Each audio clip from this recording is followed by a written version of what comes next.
Radhe Radhe everyone. दोस्तों, आज की इस वीडियो में आप सुनेंगे फागुन मास की संकष्टी चतुर्थी की पौराणिक व्रत कथा।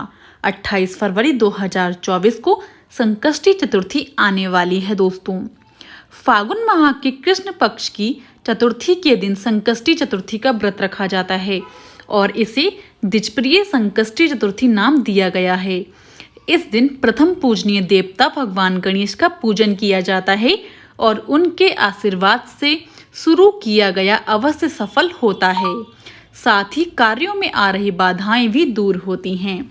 इसलिए संकष्टी चतुर्थी का व्रत बहुत ही फलदायी शुभदायी माना जाता है और इस दिन गणपति जी का विधि विधान से पूजन करना चाहिए। फाल्गुन माह की संकष्टी चतुर्थी यानी द्विजप्रिय संकष्टी चतुर्थी व्रत 28 फरवरी 2024 बुधवार के दिन रखा जाएगा।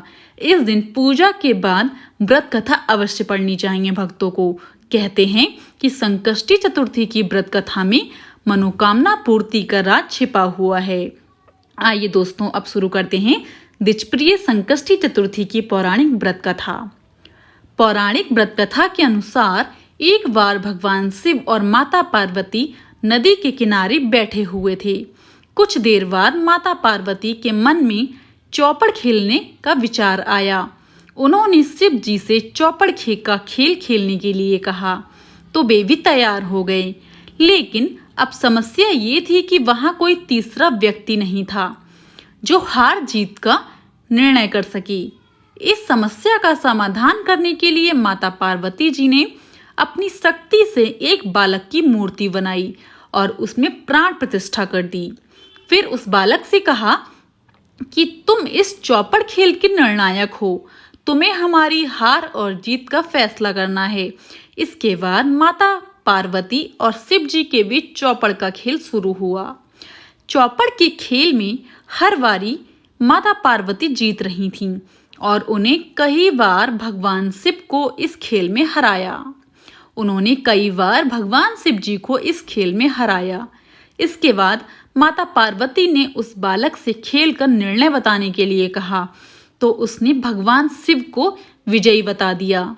इस गलत और झूठे फैसले से माता पार्वती नाराज हो गईं और उन्होंने गुस्से में बालक को श्राप दे दिया।